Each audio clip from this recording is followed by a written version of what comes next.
I love Lego, and it has been so interesting as well to see how much the company and just the products have improved since I was a kid, just watching the Lego sets develop in terms of pieces and techniques, and even just, I guess, amount of detail and printing has been absolutely incredible, and Lego has done some amazing things, especially in the most recent years. However, I have noticed and seen a lot more and more that Lego is also unfortunately taking a couple of steps back when it comes to quality. It's rewind time. Recently, I've noticed and heard as well a lot of people talk about various issues when it comes to Lego's quality control, which I don't remember ever really happening that much just a couple of years ago, let alone the fact that I feel like Lego are starting to cut a lot more corners, presumably in order to save money, which unfortunately is giving us, the consumer, a lesser product. And given the fact that the price of the product has continued to increase as well, it is not leaving me with a particularly great taste in my mouth a lot of the times when I see this type of stuff. One of the biggest downgrades, in my opinion, that has happened in the last year or so is the quality of the instructions. Now, firstly, I've noticed a lot more mistakes happening, and that also could just be because I'm paying a lot more attention, I guess, when I'm reading the instructions,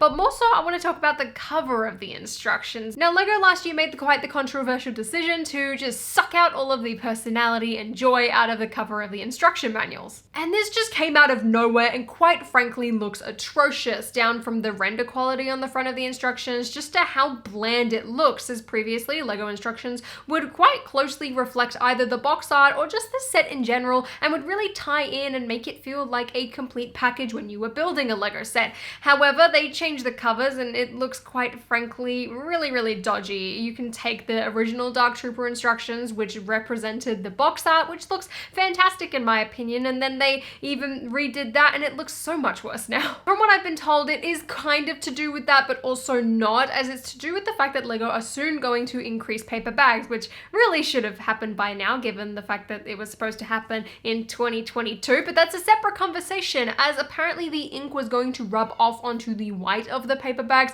which just was not going to look good. However, the instructions still have like colored ink on them, so I don't think that that was necessarily quite accurate. Secondly, there's only been like 2 sets that have had paper bags at this point, and thirdly, I mean, the paper bags are literally trash. If the ink of the instructions is rubbing on them, I quite frankly do not care, because I will be throwing them into my trash bin and recycling them. I honestly think this is due to the fact that they want to make instructions just completely digital in the future, which I don't necessarily mind, but even then, like, why are we not like making the covers look a bit more appealing and actually look good, because they are really not doing the sets justice, in my opinion. Now, in the grand scheme of things, the instructions isn't too big of an issue, but one thing that I find is a much bigger issue is how badly lacking the quality control has been recently. Now, I've heard stories from a lot of people, whether they be personal friends or just from comments online, or even just from my own experiences of things going wrong in people's Lego sets. For example, there was so many issues with advent calendars this year. I feel like every single person I know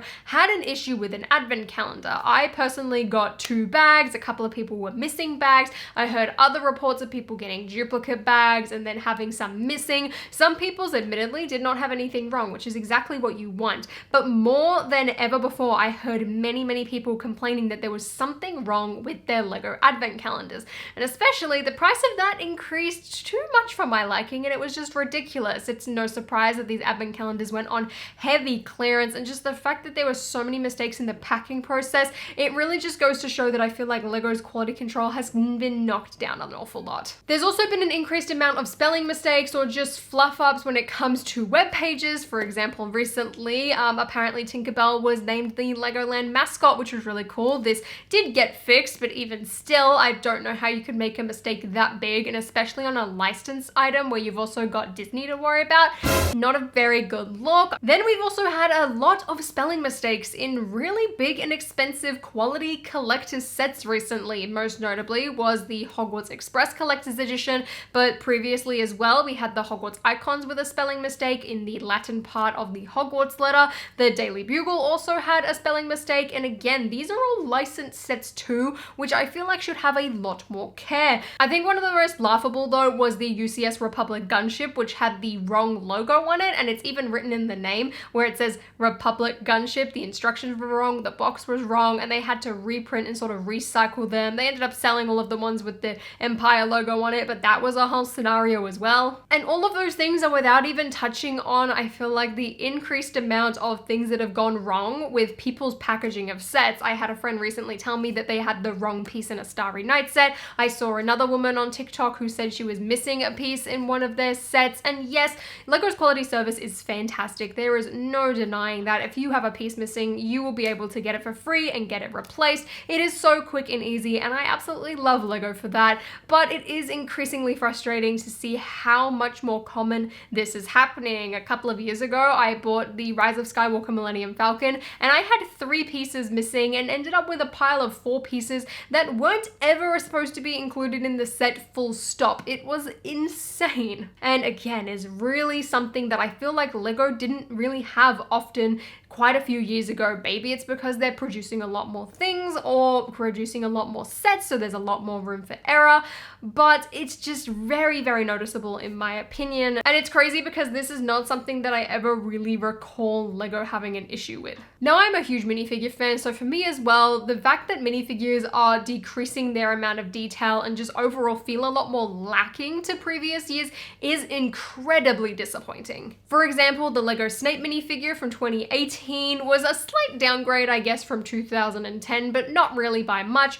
But then in 2020, he had even less detailing and less printing, despite the fact that we could have just reused the one from a couple of years earlier. Similarly as well, Bellatrix and Molly Weasley from the Burrow were significant downgrades from their 2010 counterparts. The fact that minifigures from 2010 outshone the more modern ones, which are supposed to look a lot more better and detailed, is insane to me. There are definitely cases where LEGO completely outdoes themselves and really improves on minifigures, and I feel like that applies specifically as well with LEGO Star Wars. LEGO Star Wars, I think, for the most part, has some of the best and most detailed and most consistent minifigures out of every single LEGO theme, besides Greedo, who had printing in like the early 2000s and then didn't have printing in a giant set in 2020, which was quite disappointing. But besides that, they are really solid. But things like Marvel and Harry Potter and a lot of other licensed themes as well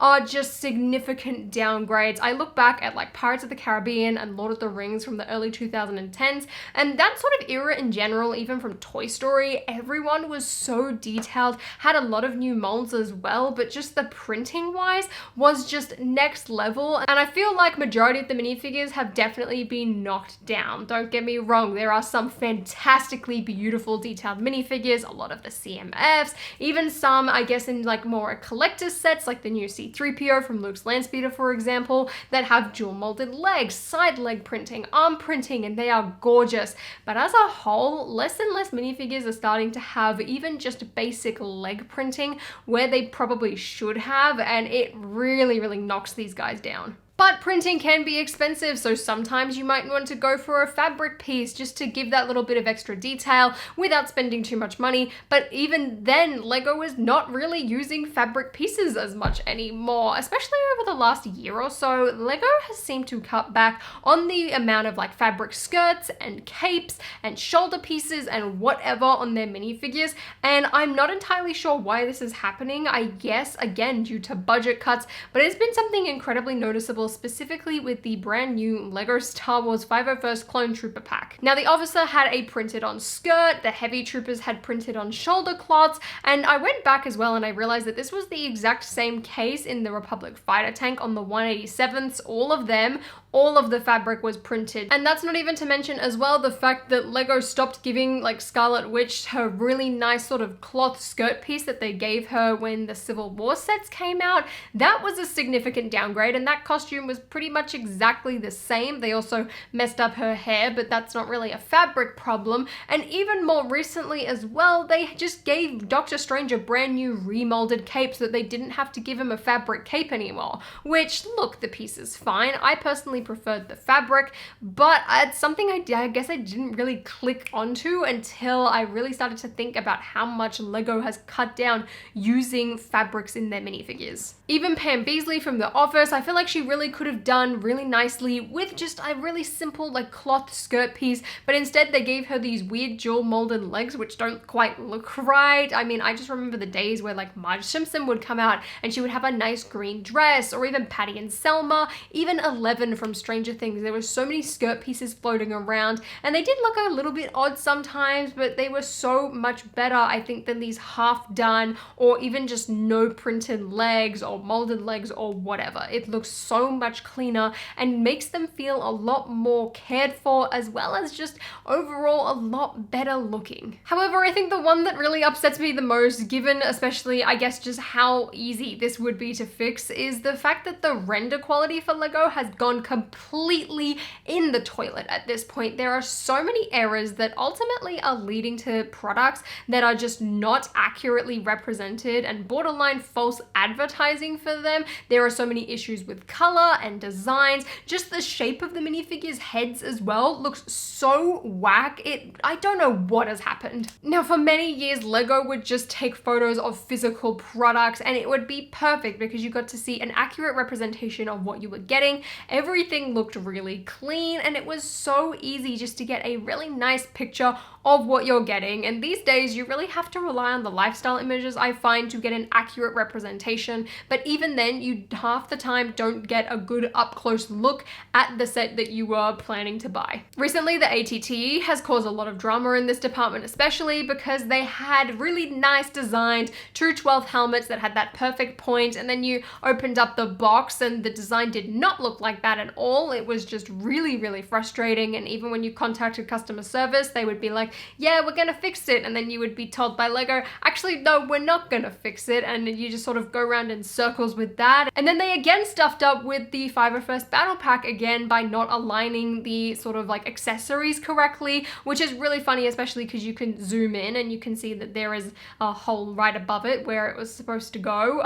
I guess clearly the renderers, like, I guess aren't super familiar with the product or what's going on. I really thought the team members would get like a really intense brief about this stuff, but apparently not. The new Speed Champions images as well just look so whack. Like, you can tell that a lot of time and care was put into these sets, and then you look at the images and it just seems like they were knocked up in like 5 minutes. It is so bad and really does not do these sets justice. And even the Eiffel Tower, the biggest Lego set of all time, one that you feel like Lego would put a lot of time, effort, and energy into, had like the ceiling still left in the image. It was really, really bad. I also remember seeing like a really squashed Razor Crest on like the website for some reason. I guess like that one was just like probably an exporting error or whatever. But all of these things stacked up in such a small period of time just really make me feel like there are aspects where Lego is really just not putting that much care, detail, money, or attention into anymore. Now again, the quality of Lego sets in terms of just build quality over recent years is insane. There are so many amazing, beautifully designed models that are really well built and are genuinely just really impressive to experience. Same deal when it comes to minifigures, but equally as well, there are a lot of things that are major issues, and the problem is that they're not outliers anymore. It is becoming so much more frequent and is really, really unfortunate to see. Now, ultimately, I don't know what's happening behind the scenes, but these are things that I have noticed as a consumer and have heard from a lot of people as well, whether they be a diehard fan or just more of a casual fan, or even someone who has just gotten into the hobby. Everyone is noticing this stuff. And to me, these things do not reflect what I always remember Lego being as a company and as a product. Let me know if you felt the same way about all of this stuff, and if you've experienced any issues as well with Lego's quality control in recent years. And if you guys enjoyed this video, please give me a thumbs up, consider subscribing to my channel down below, and until next time guys, I'll see you later.